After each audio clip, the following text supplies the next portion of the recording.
Hoy día va a ser sobre la energía solar termal, que es una energía que, que sigue el uso de la energía solar, pero que la aprovecha de una manera un poquito distinta. Vamos a ver distintos temas. Ahí parto al tiro con una foto de la central termosolar que tenemos nosotros en Chile, que es Cerro Dominador, que la están terminando en este minuto, y que va a estar en operaciones prontamente. Entonces, lo primero es que la potencia que llega del Sol, por supuesto, bueno, dependiendo de cómo la mire, ¿cierto? Pero en general tiene una densidad baja, es del orden de los watts por metro cuadrado, ¿cierto? Más o menos, menos de 1000, ¿cierto? Esa es la intensidad.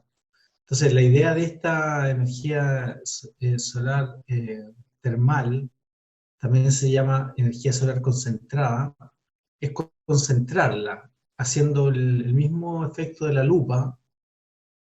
Cuando uno le pone el sol con una lupa, ¿cierto? Los rayos del sol se concentran y quema eso, ¿cierto? Es el mismo objetivo acá. Lo que contaba yo es que la idea es concentrar la energía solar. Entonces, concentrarla, y en realidad en inglés se conoce con ese término, Concentrated o Compressed Solar Power, CSP. CSP. Ese es el acrónimo. Entonces, se pasa de un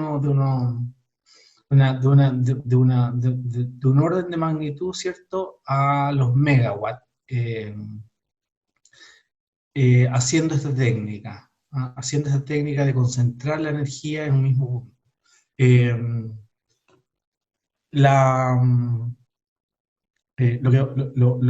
Lo que vamos a mostrar hoy día son las distintas aplicaciones y uso de este tipo de tecnología, fundamentalmente para generar energía eléctrica, pero yo les voy a contar que también se utilizan con otro propósito. Entonces, aquí hay unos dibujitos. Estas son las tres técnicas que se conocen de la energía solar termal para producir, para aprovecharla. Una, la del lado izquierdo, se llama receptor central o tipo torre, también se llama, en que todos los heliostatos, que son simplemente espejos, reciben el sol y la devuelven a un mismo punto. Y ese punto, que está con naranjita ahí en el lado izquierdo, que se llama receptor central, recibe energía. De esa manera, entonces, la energía en el punto rojo, ahí en la parte de arriba, es altísima, y se aprovecha, ¿cierto?, como un punto de calor. Es lo mismo que si, en vez de quemar para una central termoeléctrica, en vez de quemar carbón para producir calor, aquí simplemente se genera calor a través de concentrar todos los heliostatos en el mismo punto y se hace pasar agua por ahí, y esa agua se convierte en vapor y estamos al otro lado. El del medio se llama cilindros parabólicos. Como ustedes saben, la parábola tiene un solo foco, ¿cierto? Entonces todos los rayos que le llegan, independientemente de donde le llegue ahí a la parábola, van todos a un mismo punto, que es describe, ¿cierto?, en este caso, en 3 dimensiones, una línea recta donde se tiende un tubo, que se llama tubo absorbedor en la imagen. Y en ese tubo absorbedor se hace pasar agua, ¿cierto?, u otro líquido, y ese líquido se calienta, ¿cierto?, al recibir estos rayos que apuntan en el centro o en el punto focal, ¿cierto?, de la parábola. Y la tercera técnica se llama discos parabólicos, que es simplemente un disco que dirige por rebote la energía a un mismo punto rojo, de nuevo, que está ahí, se dice receptor motor. ¿Por qué? Porque ahí se pone un motor que lo vamos a describir más adelante. Entonces, la idea es conseguir siempre, en términos de la eficiencia, la mayor temperatura posible, porque eso permite mayor eficiencia. Entonces, estas 3 tecnologías son las tecnologías que hoy en día se utilizan en el mundo para generar energía eléctrica.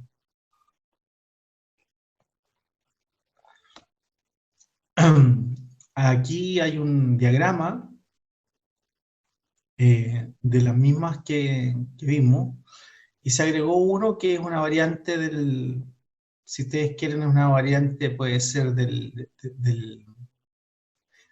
parabólico, que es el del lado derecho, que se llama la tecnología Fresnel, del lado derecho arriba, que en el fondo es aplanar los tubos parabólicos, y de esa manera, ¿cierto? Inclinarlos un poquito. Se va a perder alguna precisión, pero es mucho más barato, porque hacer parabólico es más caro, ¿no? Es más complejo de hacer. Entonces, del lado derecho son Fresnel, se pierde un poquito más, pero se gana en que es más fácil de construir, es más fácil de mantener, y igual produce electricidad. Entonces, en el lado izquierdo tenemos arriba, ¿cierto? Como les contaba, el de los concentradores parabólicos. El de abajo está el receptor o el de torre, que básicamente los heliostatos reciben, son espejos que reflejan la energía incidente del sol y la redirigen hacia el punto donde está el receptor solar. Y después está el tipo disco, ¿cierto? Que es el de abajo del lado derecho, ¿ya? Sí, yo creo que los dibujitos están bastante claros. Entonces, eh, así como gruesamente uno hace aprovechamiento de la energía solar con altas temperaturas, que se llaman, y de bajas temperaturas. Altas temperaturas uno le llama de 400 grados para arriba. Esas son altas temperaturas, y eso es básicamente para generar energía eléctrica en las modalidades que les mostré anteriormente, en las tres tecnologías, que son la torre concentradora, ¿cierto? El colector o plato parabólico, aquí está puesto el reflector Fresnel línea. No está puesto directamente el disco parabólico, porque el disco en verdad no ha tenido mucha salida tecnológica. Si bien ha habido bastante investigación en el mundo de cómo aprovecharla, la tecnología parabólica todavía es una tecnología que es bastante cara y que es difícil de manejar. Entonces, por eso en realidad las tres que están acá son las más usadas para generar energía eléctrica en la práctica, ¿no? En el caso del cerro dominador que tenemos nosotros en Chile es de torre concentradora. Las más importantes en verdad son de torre concentradora y de parabólico. En los sistemas también se utiliza la energía solar directamente en sistemas de baja temperatura, con aplicaciones eh, como calentar agua, cocinar alimentos, etc. La baja temperatura también se utiliza, ¿ah? De hecho, uno se puede hacer hasta una cocina solar si quiere y calentar alimentos, y de hecho cocinar con la radiación solar, con unas cocinas especiales que se utilizan todo esto con baja temperatura. Y también es importante porque como es uso directo de calor, uno puede tener no solo uno puede aplicarlo para calor, sino que también para refrigerar. De hecho, se pueden hacer eh, sistemas bien interesantes para producir frío, ¿ah? Como aire acondicionado. Entonces, todas estas son las aplicaciones que tiene la energía solar termal. Aquí hay una muestra de un complejo solar que hay en Sevilla, en España, que se llama Sanlúcar. Es muy bonito. Ahí pueden ver, ahí el estatua en el primer plano, y en el segundo plano está el tipo torre. Eh, Aquí están un poquito más en detalle. Al fondo, ¿cierto? Se ve el concentrador tipo torre. Aquí más hacia la pantalla están los concentradores parabólicos, que fue lo que hablamos anteriormente, ¿ya? Plantas como esta no es la única que tienen. En España tienen otra planta muy grande también en Almería, en el sur de España. Y los españoles le han dedicado mucha energía al tema solar. Eh, y aquí es como luce en el lado izquierdo arriba están los concentradores parabólicos, ¿cierto? En el lado izquierdo abajo está una torre concentradora, ¿cierto? Y los heliostatos. dispuestos en círculo. Ahí está la torre en el centro, ¿cierto? Y en el lado derecho hay una aplicación que es como un horno solar. Profe, ¿Sí? quedé una duda con los concentradores tipo torre, porque al Ya. final se calienta arriba. ¿Y cómo hacen para transferir el calor a un depósito de agua? Porque supongo que el agua no está arriba, ¿o sí? Se hace pasar, hay una cañería, se hace Ah, pasar ya, cañería. eh, eh, Voy a usar la del medio. Se hace una cañería hasta arriba, ¿cierto? Se hace llegar hasta el punto de calor y después se devuelve el agua. Ya se devuelve hacia abajo, pues todo esto por dentro, me salió feo el dibujo, pero hay una cañería que viene por dentro y que ya viene en forma de vapor el agua. ya, ¿Se entiende? bueno. ¿Sí? Eh, ya. El caso del concentrador parabólico, aquí hay una vista bastante clara, yo creo que se notan los rayitos de sol eh, que le pegan a la parábola, ¿cierto? Y la parábola aquí devuelve a un mismo punto la radiación y ese punto se calienta, que es el punto del medio, que es el tubo receptor que aparece ahí en la figura. Eh, no sé si se ve bien desde el punto de vista tecnológico cómo está construido la parábola. Ven que ya no es solo un solo espejo, sino que son varios espejitos cuadraditos, porque tecnológicamente es más fácil hacerlo. Además, si se echa a perder uno por el impacto de algo, qué sé yo, se reemplaza un cuadradito, nomás no hay que separar todo el paño, ¿ya? Y el tubo receptor, entonces, es el que, por donde pasa el líquido de trabajo, digamos agua, por decirlo así. Y se convierte en vapor a medida que se aumenta la temperatura, ¿cierto?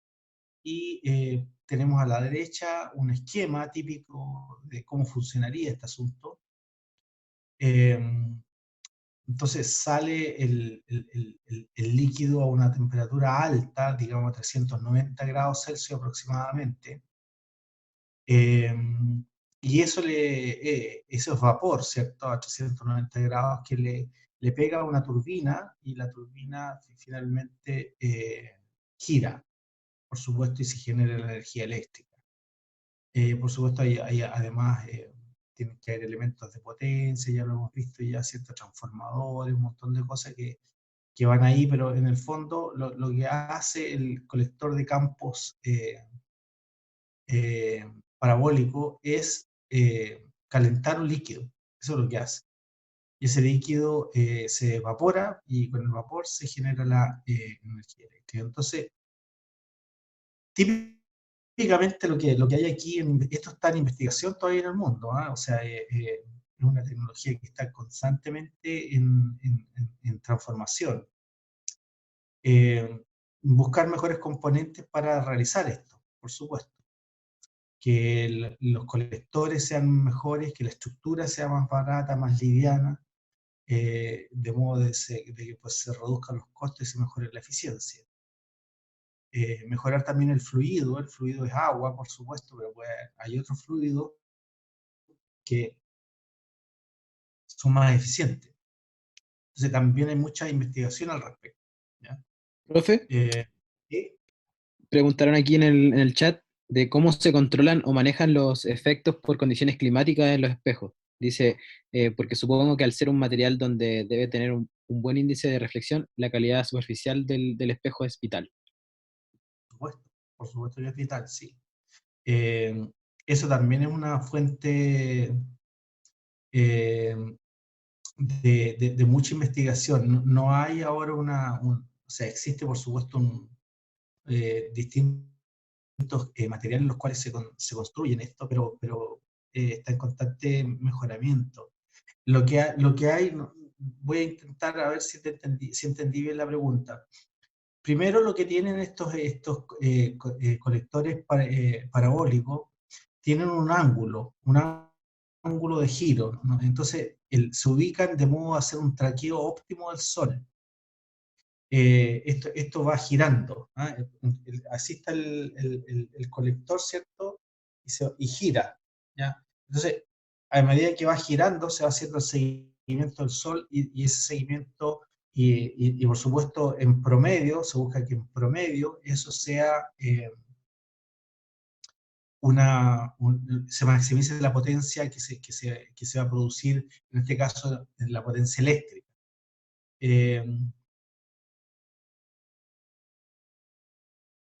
Requiere mantener los espejos limpios, de modo que puedan, de que no se deteriore mucho la eficiencia, ¿cierto? Que es un poco lo que vimos con la tecnología también parecía a los paneles solares, ¿cierto? Que hay que mantener la superficie limpia para que no se degrade la eficiencia. En fin, esto requiere, también hay un montón de detalles acá de esta tecnología. Yo les cuento nomás que, por ejemplo, cuando comienza, supongamos que al comienzo de aquí, eh,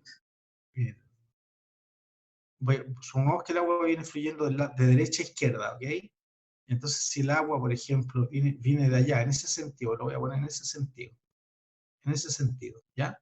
De derecha a izquierda. Existen detallitos tecnológicos que son bien interesantes. Por ejemplo, al principio es agua, ¿cierto? No se va a evaporar al tiro. Entonces, agua, después cae pasa al siguiente módulo parabólico, y en algún minuto se convierte en gas, o sea, en vapor. Entonces, tienen que disponerse los paneles solares de manera que esa transición se haga de manera óptima, ¿ya? O sea, tenemos por un lado agua, después agua, vapor y después vapor. Entonces, tiene que haber una pequeña inclinación. No sé si ustedes ven ahí que donde está la puntita azul está como despegado del otro y hay una pequeña inclinación. Esa pequeña inclinación es para que el agua residual se vaya hacia abajo en la parte del tubo receptor, esté en la parte de abajo del tubo receptor. Bueno, en fin, ese es un detalle nomás, pero hay un montón de detalles de ese estilo que sí requieren mucha atención y son desafíos tecnológicos importantes, ¿no? Les cuento esto para que no crean que esto es... Ahí yo estoy... Eso soy yo, a todo esto. Unos kilos de más parece. Bueno, en fin. Buena foto. Sí, visitamos ahí la planta, esta es Almería. Ahí hay un colector parabólico y se ve claramente ahí que, bueno, en este caso está dispuesto porque está en mantención, pero tiene un montón de tecnología este asunto, ¿eh? O sea, no se crean ustedes que esta cosa es... En términos generales, así como los grandes ciclos en los cuales uno podría entender esto, es que en realidad toda la torre y la disposición parabólica, lo que ustedes quieran, es para producir calor. Son estas llamitas que están ahí, que están debajo del generador, digamos, ese generador ahí, que es un punto de calor, ¿cierto? Y ese punto de calor, el líquido de trabajo, aumente bastante, sobre los 300, 400, 500 grados. En las torres incluso puede llegar a 800 grados, 1000 grados incluso. Y después se completa el ciclo como una central térmica cualquiera, o sea, hay que enfriar el agua, ¿cierto? Mandarlo a un refrigerante y después volver a usar nuevamente en forma de vapor. Aquí hay un esquema que tal vez es mucho más didáctico que en términos físicos ahora de cómo está construido. En este caso, los heliostatos que están en el lado izquierdo, ¿cierto? Reciben el sol, concentran la radiación solar, ¿cierto? Y impactan en un mismo punto. Entonces el agua fría que va subiendo, después de vuelta ya no es agua fría, sino que es vapor directamente, ¿ya? y este vapor, ¿cierto? Que va en esta zona de acá, ¿cierto? Esto es muy importante, ahí está el vapor, lo destaqué con un azulito. El vapor le pega, ¿cierto?, a los álabes y hace girar la turbina, ¿cierto?, que a su vez hace girar al generador eléctrico, y el generador eléctrico genera energía eléctrica. Cuando sale la turbina una vez que ha sido utilizada, ¿cierto?, se vuelve de nuevo al ciclo, se vuelve a inyectar de nuevo como agua fría, ¿cierto? Y se vuelve a aprovechar nuevamente. O sea, a la salida de la turbina hay una flechita, lo voy a destacar aquí. Quise destacarlo, pero no resultó, pero ahora sí. Esta de acá. Ese de ahí también es vapor, ¿cierto? Pero es un vapor ya que viene con mucho menos energía, porque toda la energía se ha aprovechado en la turbina ahí, en el punto 3. Y ese vapor, por condiciones termodinámicas, ¿cierto? Tenemos que volver a transformarlo en agua fría para que sacarle el máximo provecho a este circuito. Y el generador, por supuesto, tiene adosado, cuando sale el generador, ¿cierto? Tiene un transformador que es el que tiene que subir el voltaje, ¿cierto? Para inyectarla en la red eléctrica. ¿Se entiende esta figura? Esto es lo que tienen que entender simplemente. Aquí está todo. Así que si quieren hacer preguntas, si no les queda algo claro... Profe, y siguiendo esta misma línea, ¿cómo sería con el caso de las sales fundidas, que es como la que tenemos nosotros acá? Claro, mira, las sales fundidas es simplemente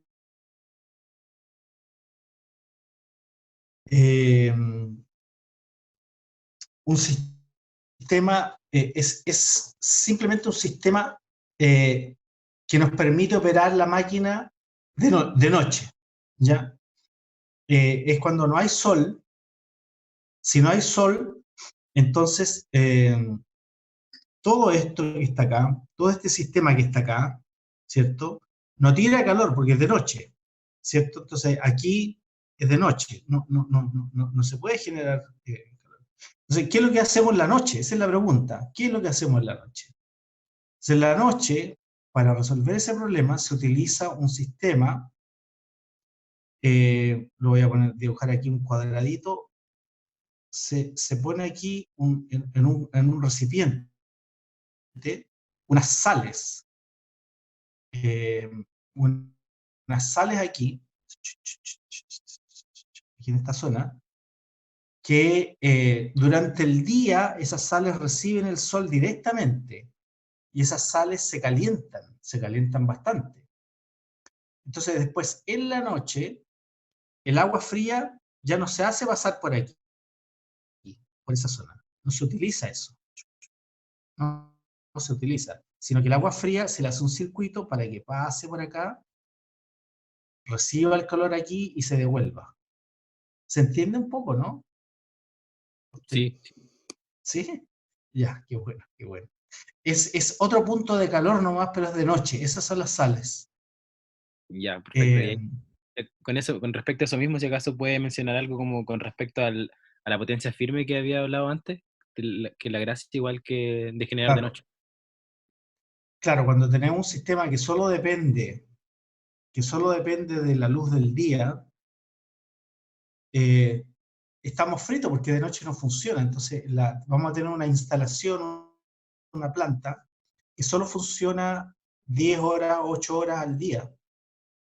Y las restantes, qué sé yo, 14, 16 horas o lo que sea, no va a estar generando. Entonces, el factor de planta, que se llama, que es la potencia media partido por la potencia máxima, es baja de estas centrales. De las centrales fotovoltaicas, por ejemplo, es baja, y fue lo que conversamos la clase pasada.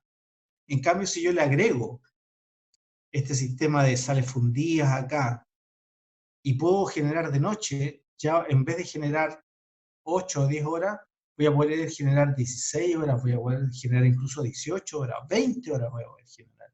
Entonces el factor de planta de mi central aumenta.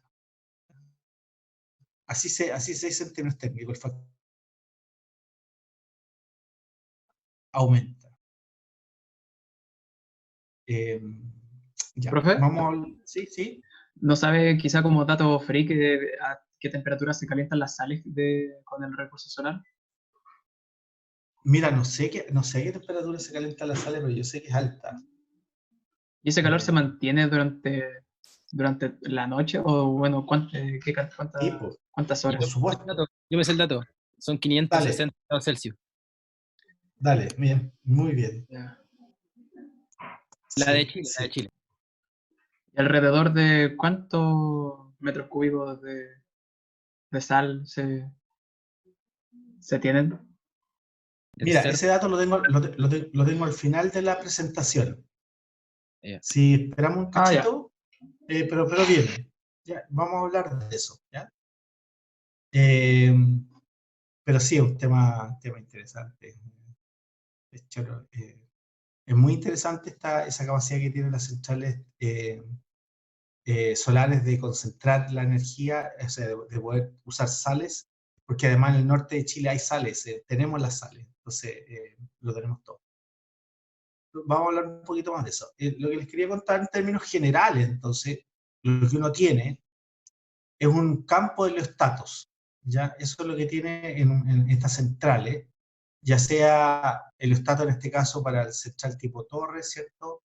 O parabólico en el caso de que sea un campo de colectores parabólicos, en el caso de que sea parabólica,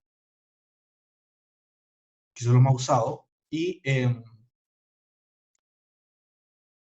para hacer seguimiento, por ejemplo, a estas centrales, estos heliostatos, y aumentar la eficiencia del sol, de la central, se requiere accionarlo de alguna manera. ¿Y de dónde sacamos energía? Bueno, la energía se saca del sol también.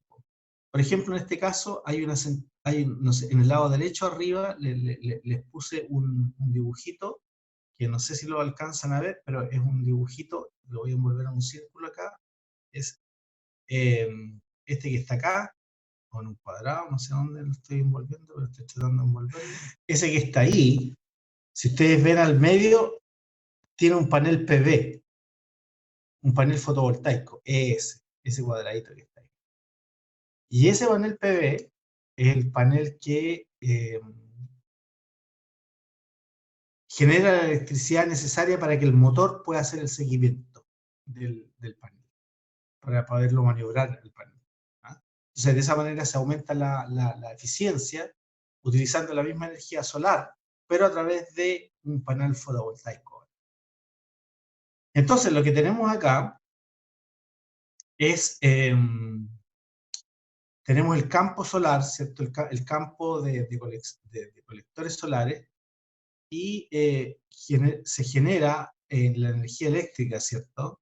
En este sistema que está aquí, se genera la energía eléctrica, y la cual es evacuada posteriormente, ¿cierto? A través de un sistema de un transformador, ¿cierto? Que tiene que subir la temperatura, en fin, y después se inyecta a la línea de alta tensión, ¿cierto? Para distribuirla en todo Chile, o en todo el territorio donde estemos, digamos.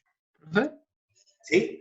Sorry, no entendí bien el punto del mini panel solar. ¿Este sirve para qué punto en específico? El panel solar sirve, ese que está aquí, ese que está ahí, sirve para accionar el heliostato. Esos dos paneles que hay al lado son el heliostato. En este caso, Los energiza. los energiza, claro. No es que los energice. Estos heliostatos que están acá, mira, estos heliostatos, ese por ejemplo, es simplemente un espejo, nada más. No tiene energía eléctrica, no tiene nada, es un espejo. Energiza el movimiento del espejo. Exacto, el espejo tiene que ir moviéndose para seguir el sol, para apuntar en esta zona de ahí. Los heliostatos, acuérdense que siempre tienen que tratar de apuntar ahí. Viene el sol, por ejemplo, le pega un heliostato y tiene que apuntar ahí. ¿Cierto? Viene el sol acá y tiene que reflejar acá. Entonces, como el Sol se va moviendo, los heliostatos también tienen que tratar de ir haciendo el tracking del Sol para apuntarle a esa zona. Entonces, ¿de dónde saca la energía para moverse el heliostato? De ese panel fotovoltaico que está ahí. ¿Se entendió? Sí, gracias. Muchas gracias a ti. Ya, entonces ahí es como luce, ese es uno de los receptores volumétricos que recibe ¿cierto? La inyección de todo el heliostato. Ahí lo están recibiendo. Esto es, aquí al lado derecho hay una especie de diagrama en donde lo amarillo es cómo viene la luz solar incidente de todos los heliostatos. Entonces, le pega a este sistema que tiene una estructura absorbente, que está dispuesta así en rojito. Hay un aire ambiente, por supuesto. Entonces, todo esto se calienta mucho y se produce una circulación de aire producto de la diferencia de temperatura. El aire caliente, ¿cierto? Que está saliendo con las flechas rojas, sale a una temperatura muchísimo más alta que el aire que está entrando. Y eso genera una temperatura altísima. Entonces, esa temperatura es la que se utiliza para calentar el agua. Yo quería destacarles esto porque esta es la parte tecnológica dura. Aquí es donde está, donde se juega la eficiencia, ¿cierto? Y donde se juega los materiales. Por ejemplo, este material que está acá, ven ustedes, ese material que está ahí que yo acabo de destacar con el circulito, es un material que tiene que ser capaz de recibir la radiación solar todas las horas del año, o sea, 8.700 y tantas horas al año, y funcionar a la intemperie, funcionar con sol, funcionar en fin, con todas las condiciones, con frío en la noche, etc. O sea, ahí está el desafío tecnológico. Hay empresas que se especializan en eso y solo construyen ese aparato, que es el receptor, ¿ya? Los materiales ahí también son muy específicos. En este caso hay una muestra de uno de los modelos eh, que luce más o menos así, negrito del lado izquierdo arriba, eh, y que es circular, ¿cierto? Y que se construye de manera modular, o sea, cada una de estas celdas, si ustedes quieren, esta que está acá, esta que está aquí, que estoy destacando en este minuto, es como el símil de, esta es como el símil de la celda fotovoltaica. Pero el objetivo de esto no es ahora producir electricidad, sino que el objetivo es simplemente recibir el calor de los rayos incidentes, ¿ya? Y hacerlo en forma eficiente. Entonces, ese elemento que está ahí, que es el receptor, se construye, había uno que agarramos en la mano, en este caso el que hacía ese elemento era una empresa sueca, y solo ellos tenían la tecnología, y no le decían a nadie más cómo lo hacían, etcétera, por supuesto, y ellos se dedicaban a hacer este elemento, por ejemplo. Y ese es uno de los elementos clave en la recepción en que se pueda utilizar la energía solar, porque la idea, ¿qué le pedimos a ese medio material? Le pedimos primero que absorba y después que resista, ¿cierto? Que absorba en forma eficiente y después que resista. No que nos dure 3 días y después se fundió, sino que dure años, bueno, o que dure lo suficiente de manera que no estés cambiando a cada rato. Aquí tenemos otro tipo de receptor, que es un receptor presurizado. Yo no me las voy a dar aquí de experto en estos temas. Yo no soy experto en receptores. Este es un tema de mecánicos y de ingenieros químicos, probablemente, o de materiales, en verdad. Simplemente les quiero contar nomás que acá hay mucha tecnología, ¿ya? este es otro elemento que se hace a presión, y que tiene una cámara, ¿cierto? Y que de nuevo el objetivo es que la energía solar incidente sea recibida por el concentrador y que salga, en este caso, aire caliente a altísima temperatura, de modo que es lo que se utiliza para calentar, en este caso, el agua, ¿no? Entonces, el diagrama en el lado izquierdo arriba es bastante claro, yo diría. Está el receptor, ¿cierto?, que recibe la luz solar, y que a su vez le pega a una turbina, que en este caso funciona con un gas, y el ciclo se completa con un ciclo de vapor. En términos del almacenamiento ahora, en el diagrama de la derecha que ustedes ven acá, aquí está el campo solar, y aquí está la parte del almacenamiento. Lo voy a destacar con amarillo, aquí, en esta zona. Entonces, en esa zona están las sales fundidas, están en piscinas grandes, de modo que reciben la energía solar durante el día.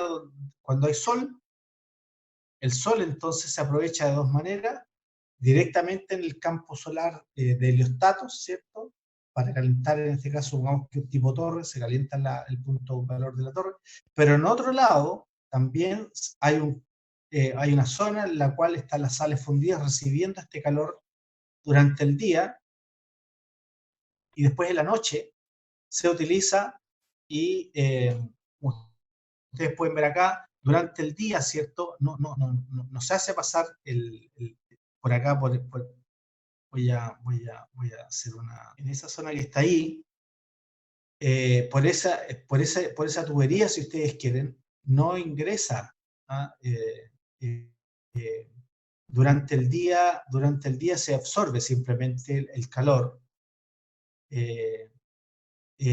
con distintas tecnologías. Aquí también, de nuevo, esta cosa se está estudiando, no hay una tecnología definitiva. Y en la noche, cuando no funciona, bueno, en la noche se desactivan este circuito, y ese circuito no funciona, y el que le da el calor, entonces, es estos elementos que están aquí, estos tanques que están acá. Esos elementos, entonces, tienen mucho calor almacenado, se hace pasar por ahí el líquido, y el líquido sale en forma de vapor, y se sigue aprovechando las máquinas, en este caso la turbina y el generador, durante la noche. Yo sé que las tecnologías más, bueno, que se están estudiando, ¿cierto?, y las que se han probado experimentalmente, que son bastante buenas, son las de las sales fundidas, que están específicamente nosotros en el norte. Tenemos grandes yacimientos de estas sales, por lo tanto tenemos la fortuna, ¿cierto?, que tenemos el sol, y al lado, o abajo, si ustedes quieren, están las sales, ahí mismo, a la mano. Entonces,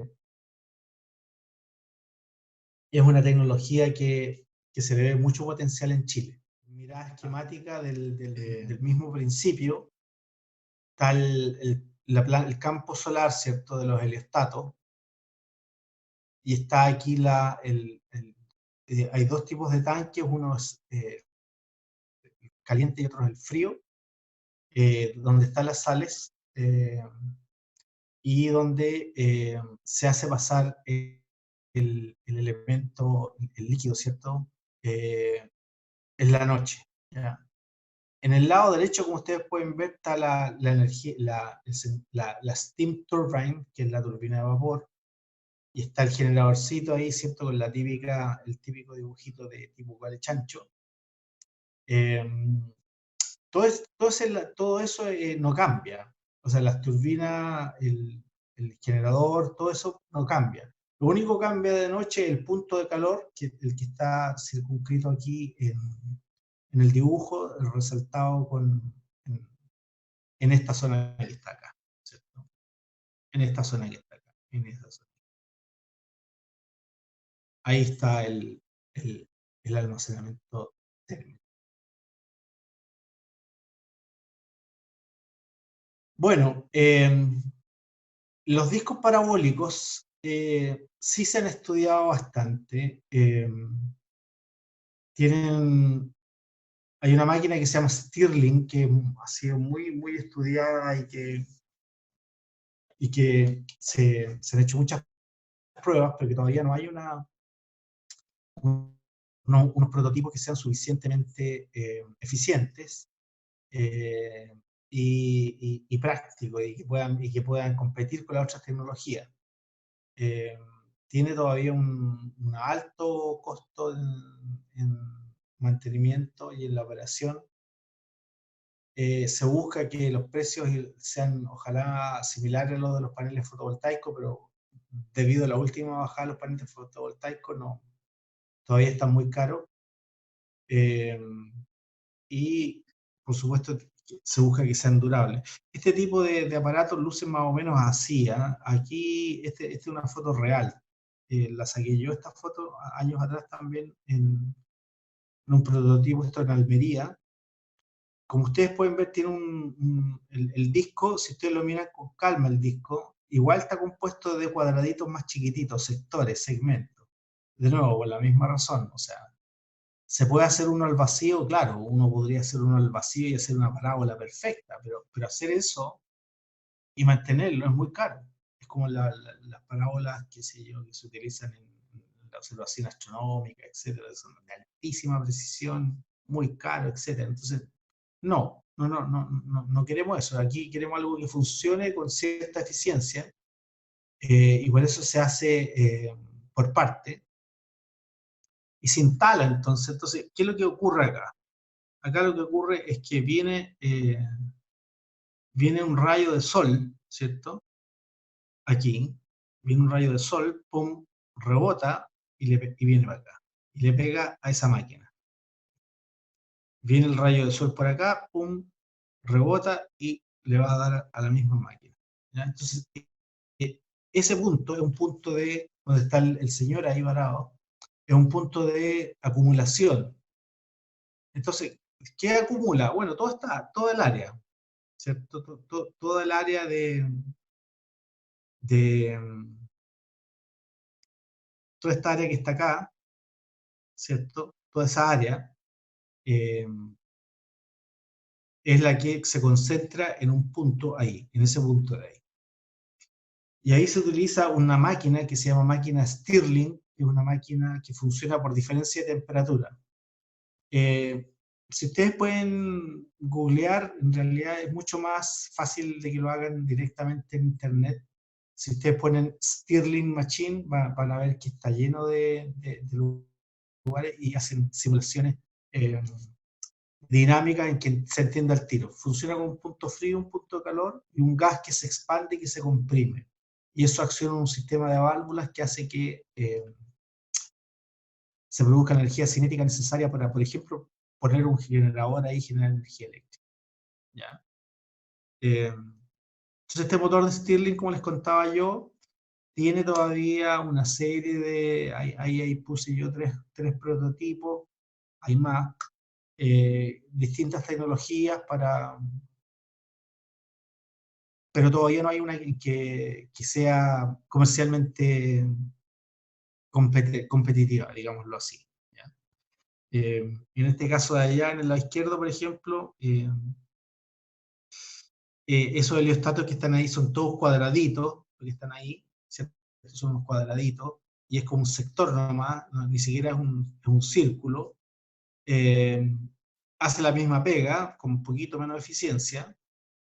Este de aquí al medio también está hecha de partes, pero también logra una cierta eficiencia, y esto de acá es modular, tiene una serie de módulos, ese que está ahí, módulos distinto tipo, y el objetivo siempre es el mismo, que cada uno de esos módulos, ¿cierto?, impacte en un mismo punto focal, ¿cierto? O sea, que cada uno de estos llegue ahí, que le pegue a esa zona. ¿Ah? Y bueno, seguramente ustedes van a ver a medida en el resto de sus vidas que hay un montón de... Fíjense ustedes que estos elementos estamos hablando de pocos watts, ¿cierto? 10 kilowatts, 15, 25 kilowatts. Entonces, una central típicamente estamos hablando de, qué sé yo, 100 megawatts. Se me queda con una idea de cuántos de esos se requiere.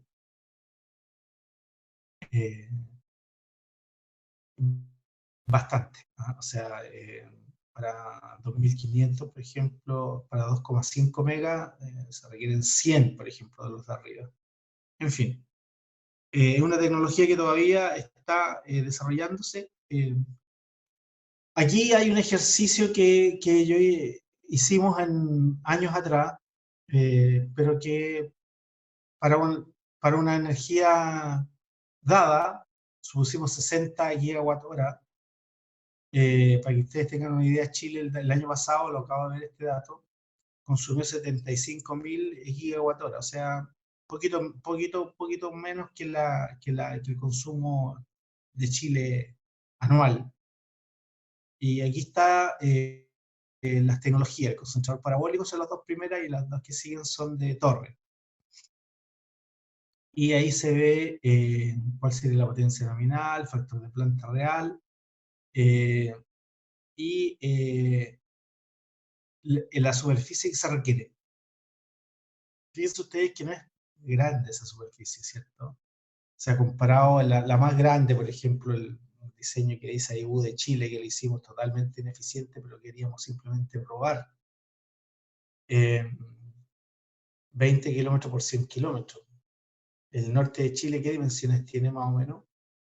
El norte grande son como 1000 kilómetros.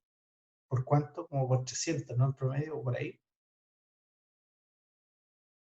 ¿Alguien me puede corroborar?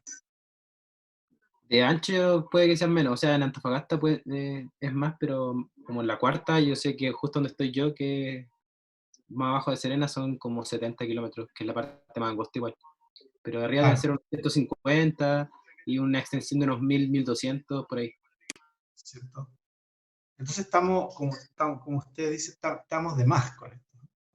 Es por esto que la energía solar es una energía que es muy rica, ¿no? Nosotros es muy abundante. Si usáramos el mismo concentrador parabólico que se usa en Mojave desde 1984, todo esto que se usa, que es una central térmica ahí bien, que tiene harto historia, fueron las primeras que se hizo en el mundo, 20 por 30 kilómetros, nada, ¿verdad? Profe, Yo diría. ¿Sí? ¿qué clase de civilización necesita 60.000 gigawatts? Es como consumimos Chile entero 75.000, Ah, ya. Vale. para tener una idea. Ahora, estos son datos súper, con tecnología súper obsoleta, en el peor caso, siempre en el peor caso, o sea, toda la tecnología, lo que yo les conté, los concentradores solares, la tecnología de los heliostatos, todo ha mejorado, o sea, todo es mejor. Esto es con tecnología ultra antigua, para tener una idea. Ya, y vamos a ir cerrando ya con una mirada de cómo viene esto de la energía solar. Térmica está en apogeo, o sea, perdón, no en apogeo, está desplegándose recién en el mundo. Es una tecnología que todavía no ha alcanzado madurez, ni mucho menos, eh, pero que se le ve gran potencial. Eh, o sea, si ustedes toman cualquier proyección eléctrica o energética, incluso en general, ahora energética en general, de aquí a, qué sé yo, 80 años, de aquí a al fin de siglo, si ustedes quieren, solo hay energía solar. De hecho, esa es la que prevalece. Todo el resto da lo mismo. ¿Por qué? Porque vamos a consumir mucha energía y esa energía va a venir necesariamente del sol. No hay otra fuente de energía. Entonces, por eso, todas las apuestas están acá, en la energía solar PV, que fue la que vimos en la clase pasada, y en la solar termal, que es lo que vemos ahora, que según los gráficos se pueden ver del 2007 al 2016, por ejemplo, lo que está allá abajo, se pasó de cerca de 0,04 a 11, a casi 12 gigawatt hora, o sea, un montón. Arriba a la derecha tenemos datos, ¿cierto?, que yo encontré para el 2019, que ya de los 11, o sea, teníamos 381 megawatt solar, solo el año, solo ese año se había construido eso. Tenía un incremento de un 6,3%, y China había completado sus 4 proyectos nuevos de energía solar comprimida con una capacidad de 200 megawatts cada uno. A mí me tocó ir el año pasado a China, estuve en Wuhan, todo esto, curiosamente, pero en Guangzhou, en Hangzhou, en verdad, hay una empresa que se llama Subcon que produce estas centrales. Y ellos están con mucho interés en hacer proyectos en Chile, en desplegarse. De hecho, han hecho en Grecia un montón de partes proyectos. Y, en fin, hay mucho interés en esto. En Chile nosotros tenemos un proyecto que es el Cerro Dominador. Aquí les puse la cantidad de megawatts solares. Está todavía en construcción, partió en enero del 2015, en realidad se hizo la instalación del primer heliostato. Así es como luce hoy esta central, y algunos datitos acá que logré sacar ahora de que se entusiasmó el proyecto y adquirieron otro proyecto. Ahí están las sales que iniciaron su fundición a 540 grados Celsius y a 290 grados en el tanque de sales frías, conservando energía adaptada para la radiación solar para luego dar paso a la generación de electricidad. Y ahí cuentan algunos datos que ellos esperan estar muy pronto en operación, y vamos a tener la primera planta operativa completamente, entregando energía al sistema proveniente del sol. Muy bien, eso era lo que yo les quería contar hoy día. Quedo abierto a las consultas, si tienen algunas consultas o comentarios. Yo creo que era muy importante que ustedes conocieran esta energía. Es infinito lo que pueden, o sea, la energía solar es infinita, el aprovechamiento. Les voy a dar, por ejemplo, algunos datos. No solo para calor se puede utilizar, sino que también se puede utilizar, por ejemplo, para purificar aguas contaminadas. Hay un montón de proyectos en los cuales la energía solar aplicada directamente a agua confinada en ciertos receptáculos les puede eliminar la contaminación, ¿ya? Se puede utilizar también para toda la utilización de cultivos, todo lo que es la intensificación de los cultivos, que está muy de moda ahora, que es hacer estas grandes invernaderos, por ejemplo, para plantar, por ejemplo, tomate, por decirles algo. Y en realidad al sol que le llega a los tomates ya no es el sol directo, sino que el sol concentrado, el mismo concepto. Se pone un arreglo de espejos para que le llegue al sol, o sea, le llegue al tomate una cantidad de sol gigantesca, y se producen unos tomates también tremendos. Hay plantas, por ejemplo, en Australia de este estilo que generan la energía, o que generan se genera el consumo de tomates del país, es capaz de generarlo esta granja con estas tecnologías. En fin, con esto les cuento que esto es muy amplio, muy extenso, la energía solar, y que ustedes van a ver el despliegue muy probablemente en los años que vienen. Ya. Si alguien tiene algún comentario, es muy bienvenido. No sé si hay comentario en el chat o hay pregunta en el chat. Mejoró. ¿Profe? Sí. Yo tengo una duda, pero de cuánto es el uso energético. ¿Usted sabe más o menos cuánto es el consumo promedio energético de una casa en Chile? Eh, mira, Que he leído muchas páginas de información y sale como entre 10 kWh, algo así. claro, lo que pasa es que los 10 kWh o 15 kWh son consumos que están muy restringidos al consumo eléctrico. Y el consumo eléctrico, sí, o sea, está bien, digamos, es bueno tenerlo, pero hay un montón de otro consumo que es energético también. Por ejemplo, en cocina. La cocina, eh, para cocinar, se usa gas y se usa leña en Chile.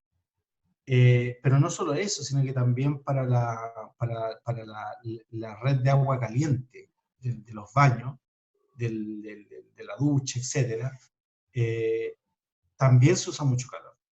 Entonces, y también esas energías, yo no tengo el dato exacto así en el global. Sé que como tú mencionas, el ingreso, o sea, el consumo per cápita, pero eh, hay estudios, ¿ah? Hay estudios del consumo per cápita,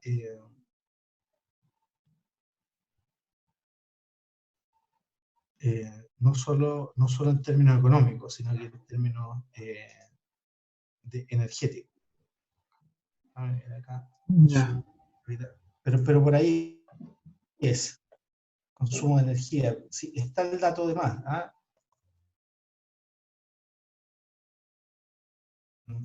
Lo que es interesante, si tú querís,